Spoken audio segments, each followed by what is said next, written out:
आज दुपारी जेवायला आम्ही तिघीच होतो. मिस्टर सकाळीच गेले होते डबा घेऊन, त्यामुळं आज फक्त वरण भातच करायचा होता. कुकर लावायला घेतला. कुकरमध्ये 2 ग्लास पाणी ओतले. कुकरच्या भांड्यामध्ये 1 वाटी तांदूळ घेतला. कोलम तांदूळ आहे हा.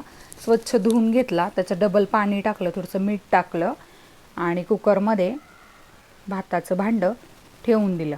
माझ्या भाताचं भांडं थोडंसं क्रॅक गेले, तर त्याच्यामुळे थोडं ठेवताना प्रॉब्लेम येतो. गॅस चालू केला आणि डाळ हे घेताना मी 3 प्रकारच्या डाळी घेतल्यात आज. थोडीशी टेस्ट वेगळी लागते आणि पौष्टिक जास्त होतं. दोघी मुली आवडीने खातात.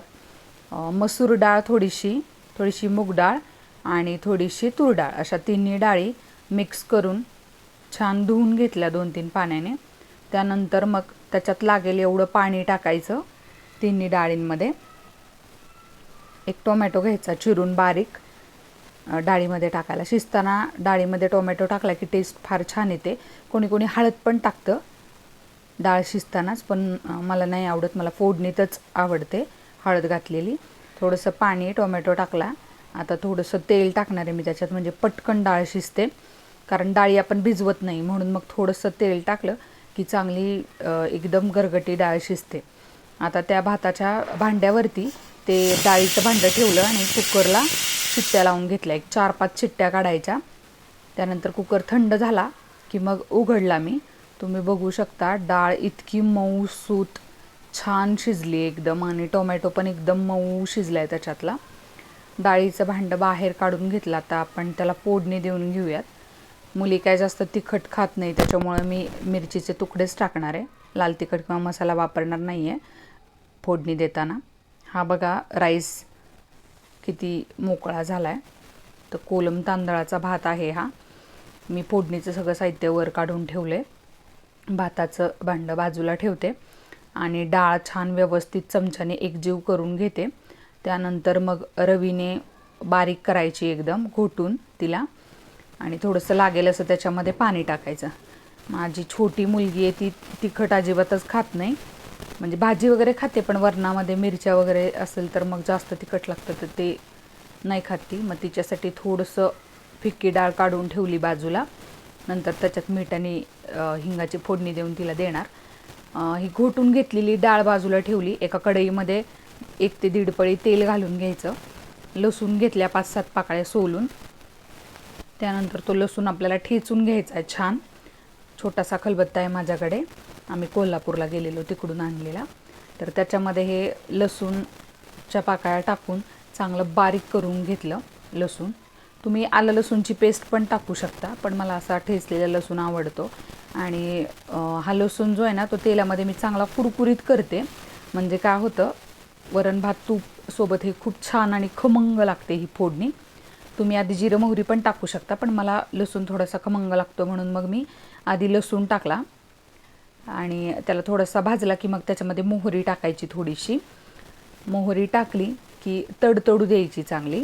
मोहरी तडतडली की मग थोडंसं जिरे टाकायचं. ही चांगली फोडणी एकदम खमंग झाली पाहिजे. हलवत राहायचे म्हणजे जळायला नको आहे. तुम्ही बघू शकता फोडणीमध्ये लसूण चांगला खरपूस व्हायला लागला आहे. आता जिरं टाकलं आहे मी. आता हे सगळं मिक्स करून घ्यायचं व्यवस्थित. आणि मग त्याच्यामध्ये कढीपत्त्याची पाने टाकायचे आहेत आपल्याला.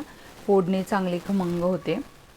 कढीपत्त्याचा वास जो डाळीला लागतो तो अप्रतिम लागतो. आता 1 लाल मिरची होती, ती टाकली 2-4 तुकडे करून, आणि हिरवी मिरची पण टाकली 1 तुकडे करून. ती फोडणी सगळी मिक्स केली छान. आता त्याच्यामध्ये आपण हळद आणि हिंग घालणार आहोत.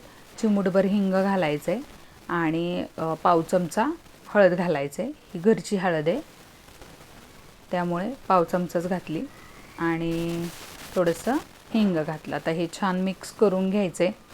ही फोडणी चांगली खमंग झाली की मग त्याच्यामध्ये आपण घोटलेली जी डाळ आहे, 3 प्रकारच्या डाळी एकत्र शिजवलेल्या, तर ती डाळ याच्यामध्ये टाकून घ्यायची. तुम्ही फोडणी बघू शकता इतकी सुंदर आणि खमंग झाली आहे. आता त्याच्यात मी ही डाळ टाकून घेते. आता सध्या तरी खूप घट्ट दिसते ही फोडणी आणि डाळ. तुम्ही लागेल असं तुमच्या आवडीप्रमाणे याच्यामध्ये पाणी टाकू शकता. अशी पण भातावरती छान लागते खायला. पण हा कोलम तांदूळ असल्यामुळे थोडासा मोकळा होतो, म्हणून डाळ थोडीशी पातळ करावी लागते. नाही तर इंद्रायणी वगैरे असेल ना तर मग अशी डाळ फार छान लागते. त्याच्यासोबत तूप पण खूप मस्त लागतं. लागेल असं पाणी मी ह्याच्यात घालणार आहे आता, आणि थोडंसं चवीप्रमाणे तुम्ही मीठ टाकू शकता याच्यामध्ये. हे छान मिक्स करून घ्यायचं आहे बारीक गॅसवरती. एक उकळी येऊ द्यायची आहे डाळीला. चवीप्रमाणे मीठ टाकलं, त्यानंतर चांगलं उकळी येऊ द्यायची. तोपर्यंत मुलींचा गोंधळ चालला होता. वरण भात खायचा होता त्यांना, आणि तूप वरण भात एकदम फेवरेट आहे अगदी. याच्यासोबत लोणचं जर असेल तर खूपच मस्त. आता मी भात काढून घेतला आहे एका ताटामध्ये, त्याच्यात डाळ टाकली आहे थोडीशी, आणि आता त्याच्यावरती थोडंसं तूप टाकणार आहे. वरणाला चांगली उकळी आली आहे, मी गॅस बंद केला. चमचाभर तूप घेतलं आणि त्या डाळ भातावरती टाकलं. इतकं सुंदर लागत होतं. फक्त डाळ भात आणि तूप मला खूप असं आवडतं, आणि लोणचं असेल तर खूपच छान. हे बारक्या मुलीचा हात मध्ये मध्ये ती डिस्टर्ब करत होती. तुम्हाला व्हिडिओ आवडला असेल तर लाईक करा. थँक्यू.